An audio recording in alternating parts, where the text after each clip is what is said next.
Hello and welcome to the Temple Mount podcast. My name is Shogun. Joining me today is my friend High on Nationalism, and we are going to discuss the challenges of diversity in modern society.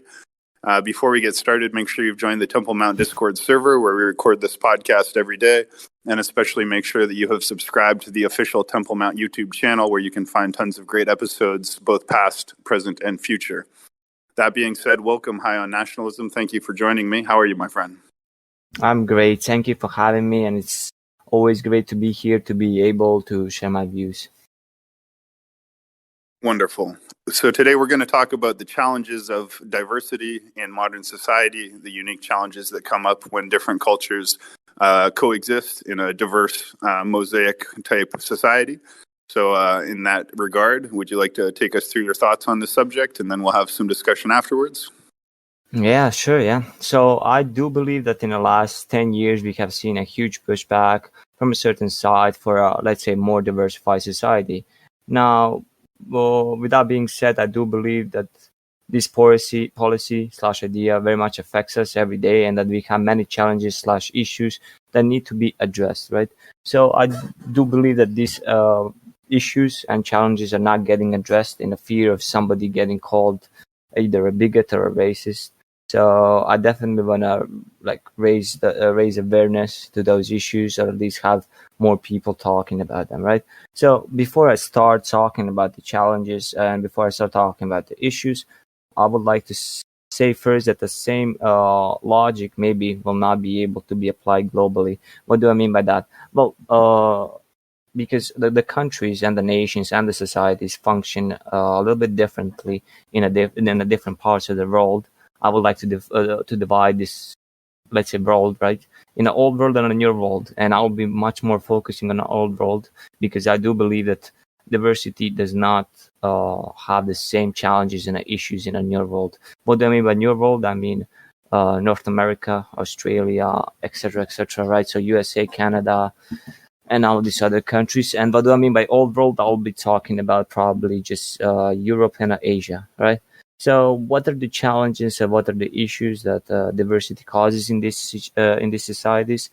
Well, when you have a set of different cultures, right? Set of different cultures that come together, that live in a one society under one law, the one government, with the many different moral views, with the many different world views. I do believe that there's going to be issues. So let me give you an example, right? So if you already have a country that has been predominantly Christian, if you invite so many Muslims over, I do believe that there is going to be some tensions. Tensions is a key word here. The reason why is because I do believe in a very stable society. I do believe that today we are experiencing shit ton of instability, and I do believe that stability is today a key factor to the good country, to the wealthy country, to the generally a society that I would want to be part of. Why do I believe that? I do believe that is because I believe in stable society can obviously be exploited by big powers, and the national unity today is very important. So if you have two completely contradictory cultures, well, not completely, but contradictory on some parts at least, that function on a different level, I do believe that there's going to be tensions. Tensions creates instability again, and it makes you vulnerable to be exploited. Also, give me 2 seconds, sorry. I do believe that it causes lack of trust. I do believe it causes isolation. What do I mean by that? I believe that if you have so many, I believe that if you introduce something new to the society, I do believe that the society is going to approach it with a certain level of, let's say, fear of unknown, and not really trusting towards those stuff. I do believe that those things cause a little bit more isolation. Therefore, it causes less of national unity. That's one of the issues that I would like to highlight. Complete breaking of national identity. National identity is something. Well, at first, I would like to define what's a national identity. National identity is some key figures to the what makes up a nation slash ethnic group. It's basically everything that's considered important. So ethnicity slash ancestry, language, culture, geographical location, history. And when you implement so many new people that completely break up that national identity. Now, national identity is something that the countries slash nations usually used to fight in a wars for, used to want to preserve those stuff, and they still want to preserve all those stuff. And in the old nations, in the old world, that national identity is just one, right? You don't have a multiple national identities like you have it in America. Like take any country in Europe, for example. You have Poland. It's going to be Slavic. It's going to be Catholic. It's going to be usually one culture, right? I mean, it's gonna be one language. You're gonna have a little bit of the differences when it comes to the regions, but everything other than that, the culture and the core of what those people believe, in this case, Polish people, for example, is gonna be the same. And when you bring something completely new into that place, Polish people, I do not believe that they're gonna take that really, really easy, right? Because it's something that they have fought for to preserve for God knows how many centuries. And now you're coming into this place with the idea that this is some kind of a social norm that we have to accept this, that we have to completely see them as equal. I do not believe this is the case. I believe that the Polish people, for in this case again, you're gonna take Polish people, have completely are the biggest reason why Poland exists. I mean, did anybody else except Polish people went through the genocide in order to preserve Poland in a state that it is today? No, it's not. No, they didn't. Sorry. And and when you completely get to the point that you cannot even tell what a Polish person is. I mean, you manage to completely break that national identity, something that people used to fight for decades to preserve, and obviously it's going to bring tensions, it's going to bring hate, and it's going to bring instability. Again, a key point, key word to this topic is, I believe, instability. Um, just give me a second, sorry. And many people come to this topic with the approach that these people are just gonna come here to integrate, that's gonna come here, take our values, completely adjust to the society, not completely, but at least have the same values. But what happens is absolutely opposite. What happens is that they come here, they create build their own neighborhoods, build their own ghettos, where they continue to practice in the same culture, same language, to the point where you even have certain neighborhoods where they don't even speak the language of that country. I mean, a big example of that would be like, let's say, uh, Chinese town in America, right? These people are usually, everything around there is Chinese. Some of them do not even speak English. And when you have those kind of situations, it's very clear that the only reason why they are there is because they wanna take money from that country. They are not really there to because they like America, or because they like Poland, or because they like Sweden. They are there because wanna uh, they wanna benefit out of the system that country has created. And who created that system? The ethnically native people, the people who make up their national identity. So if you're gonna come there with the idea that you can just completely break that national identity, abuse the system that they made, and at the same time be equal as them, I think that's very wrong. I think that's very insulting. I mean, if I'm gonna go to a certain country, I'm gonna be respectful to them. I mean, and if you're not respectful to them, and if you're there making it very obvious that the only reason why you're there is to completely just self-benefit out of the system, I think that the ethnically native people are not gonna like you. And I think they have every right to not like you, because the government is going to have shit ton of policies in order for you to so-called integrate better. But you are again, they don't really do that. So their tax money is going there. The tax money that could be spent on some more important things, such as education, such as military, and but this thing keeps pushing into our society like it's some kind of a social norm that we need to accept. I mean, you even have governments that directly have programs to either diversify some areas or to either diversify some institutions. Like it's something that we must do. Like nobody even asks us. I mean, did you ever see a referendum in any other country? Do you want our country completely diversified? No, no, nobody asks you. But it's like some people have this idea that it's their right to just go there and be completely treated as a as a person who has been giving their life for that country, right? I do not believe this is a really healthy way. I think it creates tensions. I think it creates instability again. I know that I repeat myself, but having those things in your society, I believe it's very dangerous. I believe that it can be exploited. For example, I will give you an example, right?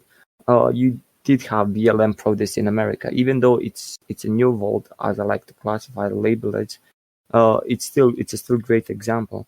So it was a simple event. I mean, sure, it's a terrible event. The George Floyd accident, it's a terrible event, but considering it was just like 3 4 people. So I will. That's the reason why I'm calling it simple. You had 4 people involved in it, where one African male got hurt by a police, and you had a complete chaos in America for next good month. And when you have a society that was almost on the verge of civil war over that incident, I mean, you have to ask yourself, can a other big country exploit that? And in the current world, where we see a proxy between America and Russia, where they're basically in economical war. I mean, tell me one reason why Russia cannot stage those events all across America and bring American society in a total state of chaos, instability, where all people want to kill each other.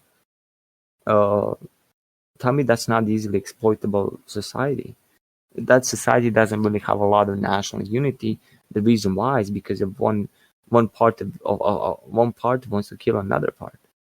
I mean, obviously, I'm a little bit exaggerating. It's not completely like that, but the racial crime has been increasing in every year. So those issues are not getting addressed. Those issues are getting pushed uh, under this idea that we not that this is equality and that we need to accept it, and that if you're not accepting it, you are either a racist or a bigot. And some people just are like, "Oh, I don't want to fuck up my life in this. I don't want to, like, let's say, lose a job. So I'm just gonna be silent about it." As I said, this fear of being called a racist or a bigot because you generally refuse to completely let other people destroy your national identity of the country is completely absurd to me. It's I would even dare to call it disgusting. I think we have every right to preserve our national identity. It's something that we can be fought for. I mean, what's wrong with Poland saying, "Hey, we are white and we are Christian"? I mean, does that mean that I'm discriminating someone?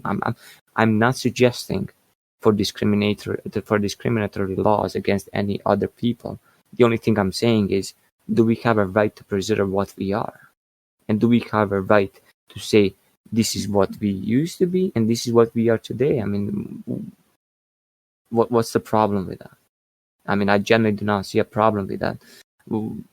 What's the problem with any other African country wanting to preserve their African legacy? Nothing wrong with that, and I believe that generally it's a thing that has been forced upon us, and if that kind of a thing is actually going to be in society, it's going to take than much more than 10 years in order for society to adjust to those. You have to remember, this is again countries whose national identity has been formed like 15 centuries ago, and they have been living in the same national identity, following up the same language, same culture, same religion for past 15 centuries. Obviously, if you bring something new to it, something that they have not been familiar with, they're gonna approach it with a little bit of uh, how would I say, no, a little bit of a, let's say, fear of unknown. That's what I was talking about. And when those people completely are treated uh, as equal, and as you have to adjust to them, that's absurd to me. I mean, equal in front of the law for sure, but having equal as being able to take participation in the political sphere of that country without even being connected to that country, except you wanting to go there to economically benefit out of the system, and then having same options as a ethnically native people, and then not expecting ethnically native people to be outrageous over it is insane. Is absurdity to me. And I believe this is a policy that has been creating chaos in the Western Europe for the past 10 years. We have seen increase of crime rates. We have seen increase of these little neighborhoods where ethnically native people are not even allowed to go to. You have examples of Muslim neighborhoods where they try to completely convert neighborhoods into the Sharia law neighborhood. You had a group. I mean, it has been arrested, but that doesn't mean that they're gonna stop trying to do that. It's a Muslim neighborhood, and there used to be some Christian British people to it, ethnically native people, and they would went around this neighborhood and they would completely forbid something that goes against Sharia law that they try to implement in this neighborhood. It just shows you that they don't really care about country. They don't really care about wherever they're going. The only reason why they're there is to economically benefit out of the country, and that's the problem that I have with it. I believe that the many issues need to be addressed, uh, and they're not getting addressed. Um, they're just saying, yeah, it's there. You need to accept it. It's a social norm now. And if you don't accept it, you're a racist. You're racist because you want to preserve your national identity. Crazy. It's absolutely crazy to me. And I don't know. I think we're heading for a very, very, very bad time, and I think that the stats are showing it. I mean, we see increase of crime rate in every single country. Uh, you seen black yellow protests in France. It's France used to be a pretty peaceful country. In the last 10 years, they have seen a huge amounts of protests. They have seen huge amounts of rise of right wing ideologies, and they have seen a huge rise of terrorism. I mean, if you're gonna tell me that's not connected with those same diversified policies that they implemented, I mean, you are definitely wrong. Looking at simple, uh, looking at simple ethnic backgrounds of the same people that do those stuff is going to tell you very much opposite. It's going to tell you that it's very much connected, especially when you force it. I mean, I mean, there's definitely benefits to those things, right? But those benefits, to be able to be achievable, right, takes time. You can't just go up to a certain nation and say, "Hey, these people are gonna come here and they're gonna change demographics of your country in a like period of 5 years." That's nothing. I mean, you have to do those kind of policies slowly. You have to understand that the ethnically native people who make up a majority of that country need to be ready to accept that. I mean, and it takes time to respect that and to understand it, to accept it. If you're gonna do it short and fast, how obviously there's gonna be tensions. So my whole idea is stability and a national unity. And if you want to implement those kind of policies, you have to do it slow. You have to make sure that the ethnic and native people are okay with it, and you have to. I do believe that you have to protect the national identity. It's something that these people have been fighting for God knows how long. It's they went through genocide, they went through massacres, and now you're just gonna take it away. It's I believe disrespectful, rude. It's It's something that's going to lead to chaos. It's gonna something that's going to lead to a state of society like American society, where this society is complete on the verge of, uh, well, I'm not say civil war, but there is a lot of hate. I don't want to see. I don't want to see that in my society. But yeah, that's about it. Well, thank you very much. That was a very good synopsis of your position. And I'll now just play devil's advocate or angel's advocate, depending on how you want to look at it, for a little while. So one of the common counterpoints to the idea that, a homogenous community is more desirable is the Canadian government, for example, uses what's called a Mosaic Model. We believe that the official line is that, each culture contributes unique art, unique cuisine, unique philosophical ideas. And the most intellectually rich and productive periods of time have been when different intellectual and cultural currents coexisted, so that their ideas could kind of bounce off each other and feed each other. Whereas in an individual culture that's homogenous, you might have like a concretization or a stagnation where people continue to have tradition, which is good, but they don't have the flourishing of intellectual exchange that comes from different groups, religions engaging and discoursing with each other. How would you respond to that?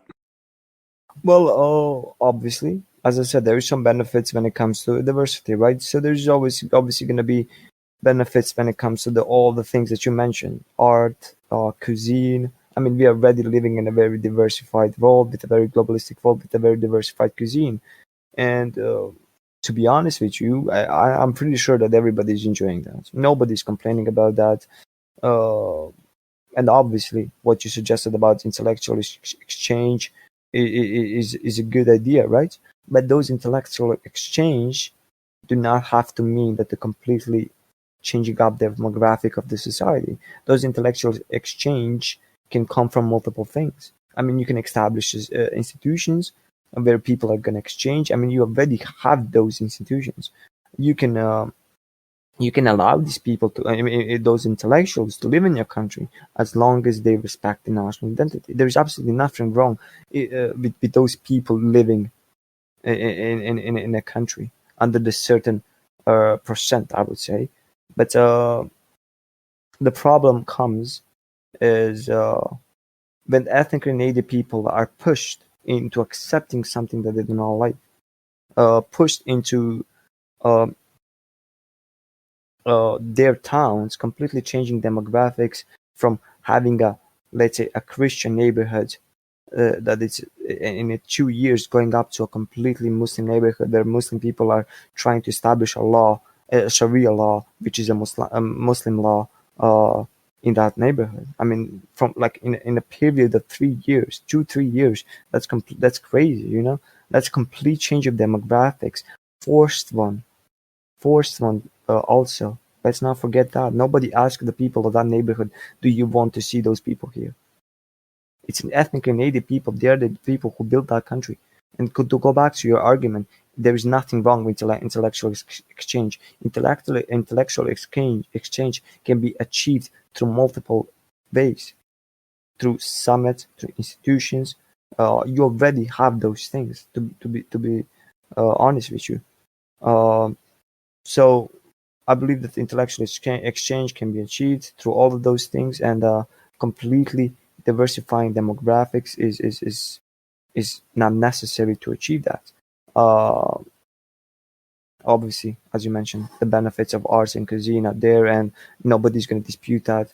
And I believe this is one of the things that we need to focus on, because this is all the things that are not creating any tensions, are not creating anything that's negative, and we should encourage all of those stuff more, for sure. So maybe just a second and possibly final follow-up. Now that you've articulated your breakdown of what you see as the problem or the challenge, what are some concrete steps that you would recommend that policymakers could make to improve the situation and make sure that it doesn't get worse? Well, making sure that the towns are not completely, the demographics of the towns are not completely changed. Making sure that the ethnically native people do not feel threatened. Making sure that the ethnically native people uh, are allowed to celebrate their traditions, celebrate their national identity in a way they used to, in a way that they are, without any shame, without being called racist, without being called whatever, right? So let me give you an example. What happened last year? So during all the holidays last year in Europe, it was forbidden in the European Union. It was forbidden to call Christmas holiday time because it was deemed to be inappropriate. Meanwhile, all countries except, okay, sure, Albania and Bosnia, but who are not even in European Union, but are Christian. These people have been dying, God knows how long, in order to remain Christian. These people have been fighting for to remain Christian, and you're gonna forbid them to to to to call um, to call their Christian holidays actual holidays. It's a nonsense, and this is all the stuff that I'm talking about. Complete disrespect towards ethnically native people, who ultimately leads to the instability, hate, and chaos for a very good reason. Because again, those people have been through a lot those stuff in order to remain what they are, and now you're here forcing them to change for absolutely no reason. You are the one who goes in their country and you're asking them to change. It makes absolutely no sense. Nobody is talking about hate. Nobody's talking about discrimination. Nobody's talking about those stuff. But you cannot come to a country and expect a complete country to change based upon you just because you came into that country, because you are like 2% of the population. Are you even 2%? You're probably not even 2% in some cases, and you're expecting whole society to change and to look upon you. It's nonsense, it's craziness, and makes absolutely no sense. Thank you. And this is a little bit of a different situation in Canada because we are the colonial government of Canada, and First Nations people were here before us rather than after. However, there's an interesting parallel in that Canada Day, which was the yearly day of celebration of Canadian nationality and sovereignty, has now been canceled in Canada, and we're being told we're not to celebrate Canada Day because it's offensive to the First Nations people. Now, it's the reverse because these are the original people. But at the same time, what we're trying to celebrate is that we've successfully created a multicultural civilization where people from all around the world, including the First Nations, are all unified in this one national identity. And now we're being told we can't celebrate our own Canadian national sovereignty because it might be offensive to the First Nations. So this is somewhat interesting parallel I just wanted to point out. Well, with Canada and with America, even though as I said, I label it as a new world. I label it as some part of the world that my logic doesn't really go to. I can make one argument, right? Uh, Even though that those people used to inhabit the land that we call Canada today first, it was ultimately the people who colonized Canada that made Canada in a way it is today. And not letting those people celebrate their creation is again very disrespectful. It's this need that we need to let minorities who are like 1% who did not even contribute to the creation of the country to completely overcome the majority who participated in a creation of that country, to not let them celebrate it. It's disrespect. It's complete nonsense, and you should always be proud of it, right? But and imagine that same situation, but in a country where people have that same national identity for 15 centuries, where people have been fighting for their freedom and went through multiple genocides, went through multiple massacres, went through multiple wars, went through multiple world wars in order to preserve what they are.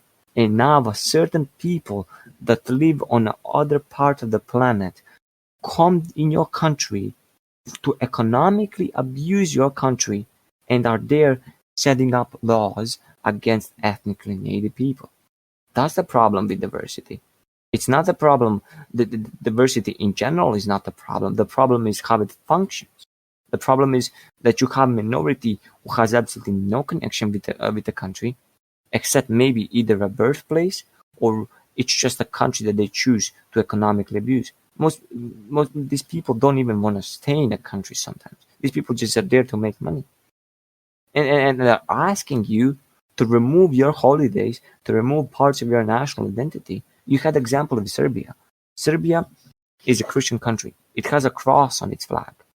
And people have and Muslim immigrants are complaining that our anthem talks about Christianity, that our flag has a cross on it, a cross that represents an old dynasty that created Serbia. It's called Nemanjić dynasty, which used to have a cross, and it's tearing up our national identity. And why should we allow it? It's disrespect. Honest again creates tensions, and it creates stability. I want my society unified, stable, because we have hard times ahead of us. We have a war in Europe, which is affecting every part of our planet, and we do not need people who come in our country. Well, not in Serbia, because Serbia is not really economically good, but you do not need people who come in your country to economically abuse it, to set up a new laws, and to adjust to one, and the whole country and whole society to be adjusting to 1% of the nation. It's nonsense. I understand your position, and I think this has been an excellent discussion. Would you have any closing thoughts or takeaway message for the audience before we wrap up? Oh, well, I just want to say that diversity also having its benefits should not be looked completely as a bad thing. Diversity can be obviously a good thing, even if I can say that, even if I just said like God knows how many bad things about it. It's the problem that the way it functions today. Diversity, generally, idea of diversity is an okay idea. The problem is the way it's implemented in society today, and the problem is the things are forced. So we just need to pay a little bit more attention to those stuff. We need to pay a little bit more attention to ethnic and native people, because ultimately, at the end of the day, these are the people who are the main reason why this nation / country exists at the first place. So just pay a little bit more attention to them, give them a little bit more respect, and I think that we're generally gonna be fine. I mean, again, diversity in general is an okay idea. We can all benefit out of working together, but as long as there is some limits, borders that the other people should not cross. Thank you very much, Mr. High on Nationalism. I appreciate your time and you sharing your perspective from Serbia. It's a good voice to be heard. And thank you to the audience, both live and listening later on YouTube. Please make sure you've joined the Temple Mount Discord server. And most importantly, make sure you've subscribed to the official Temple Mount YouTube channel, where you will find both many excellent past podcasts and new podcasts being uploaded on a daily basis. So make sure you hit that subscribe button today. You can find it in the Temple Mount podcast channel of the Temple Mount Discord server. That will conclude today's episode. Thank you all so much. God bless, and whatever you do, do not take the mark of the beast. Now, if anyone wants to continue to chat, let's jump to the Templar Tavern. And thank you again to our guest, High on Nationalism, and the live audience. Good night. Thank you.